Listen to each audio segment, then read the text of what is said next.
ننتقل الآن إلى الدقيقة 18 من الحلقة 7. قال كمال الحيدري: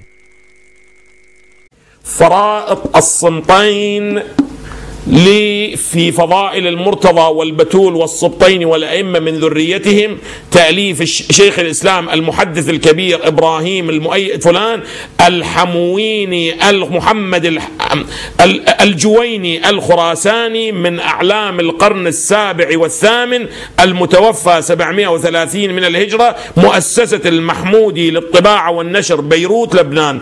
الجزء الثاني الطبعة، الإخوة اللي يريدون يراجعون الطبعة الأولى سنة 1400 من الهجرة. الجزء الثاني صفحة 325 من الكتاب. بودي أيضا يخرج على الشاشة حديث الصحابي العظيم حذيفة بن اليمان. نعم. تعلمون بأنه ما مقام حذيفة بن اليمان حول الإمام المهدي. هذه عبارات فرائض الصمتين، دا أقرأها، مو دا أقرأ كتاب شيعي، وإنما دا أقرأ منه، دا أقرأ كتاب الجويني الخراساني في فرائض الصمتين.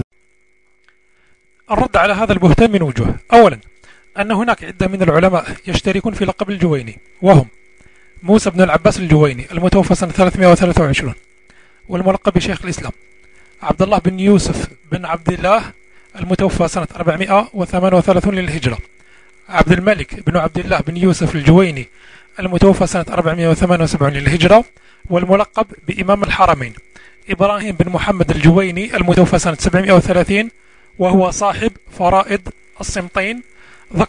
ذكرت الفرق بين العلماء حتى لا يكذب على علماء أهل السنة والجماعة. ثانيا، كمال الحيدري لقب الرجل بشيخ الإسلام، وهذا من الكذب، ذلك أن الملقب بشيخ الإسلام هو موسى بن العباس الجويني المتوفى في القرن الرابع، وليس إبراهيم بن محمد الجويني المتوفى في القرن الثامن صاحب فرائض الصمتين.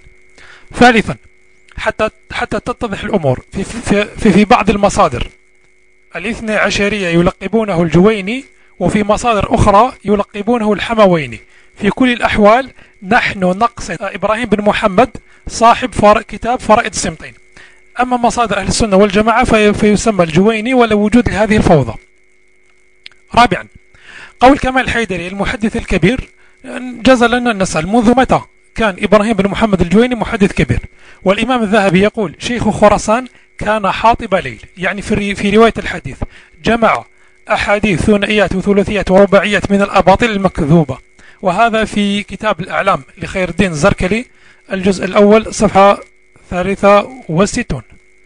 خامسا، قول كمال الحيدري: لا أقرأ كتاب شيعي، هذا كذب، فإبراهيم بن محمد الجويني كان شيعي 12، وكتابه فرائض الصمتين كتاب 12.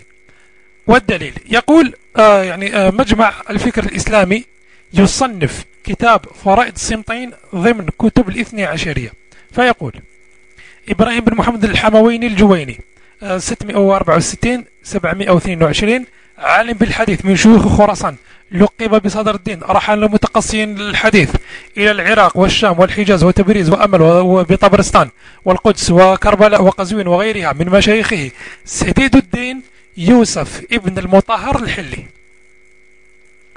والملقب بالمحقق الحلي، يوسف ابن المطهر الحلي، وابن طاووس وابن طاووس المحقق الحلي ابن طاووس، الخواجة نصير الدين الطوسي، الخواجة نصير الدين الطوسي، إضافة إلى مشايخه من العامة.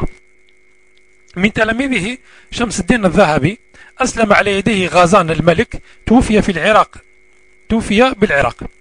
يعني أثر الرجل فرائض الصمتين في فضائل المرتضى والبتول والسبطين، يتكون من صمتين، إحداهما في فضائل أمير المؤمنين موزع على 70 باب، وخاتمة وآخر في فضائل المرتضى والبتول والحسنين ب 72 باب، كما ذكر فيه زيارة الجامعة الكبيرة، فرغ منه سنة 716.